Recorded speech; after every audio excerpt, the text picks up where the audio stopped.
Salut à tous.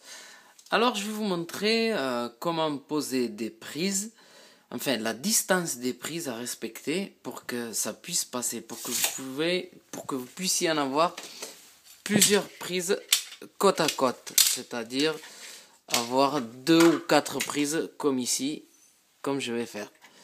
Comme ça vous aurez toutes les prises qui vont aller côte à côte. Il faut prendre en compte de la distance de la prise plus son enjoliveur qui va venir là plus l'autre, ainsi de suite.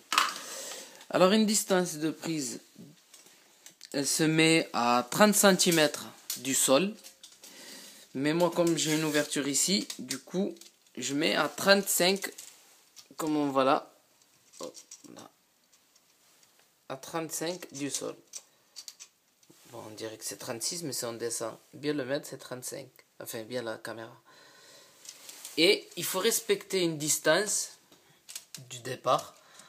Bah, pas 10, mais bon, je voulais mettre 10, mais au départ, il faut au moins se décaler de 8, parce qu'il y a un montant. Il faut au moins minimum se décaler de 8, parce que comme il y a le montant et ainsi de suite, il ne faudrait pas toucher le montant. Et ensuite, entre chaque prise, comme on voit ici, il faut mettre une distance de 10 cm. Voilà.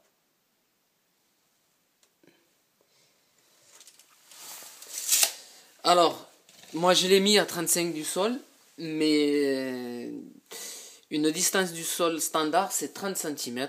Il faut se baser à 30 cm, le faire avec le niveau, mais bon, comme j'ai le sol qui est de niveau, j'ai fait directement avec le mètre, j'ai pas eu besoin de faire avec le niveau. Ensuite, avec une scie cloche comme ceci, faire se mettre la mèche directement sur le point.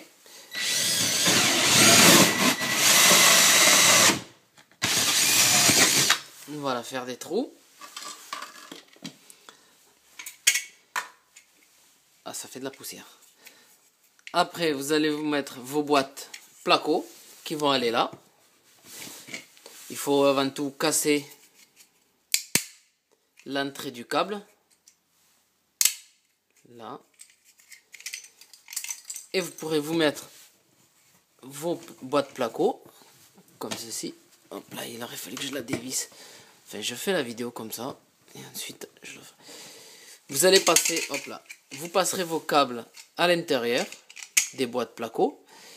Et ça va aller comme ça. Une fois que vous mettez la boîte placo, vous tirez vos câbles. Vous branchez le neutre, la terre et la phase. Et vous dévisserez ici les deux vis qui sont là.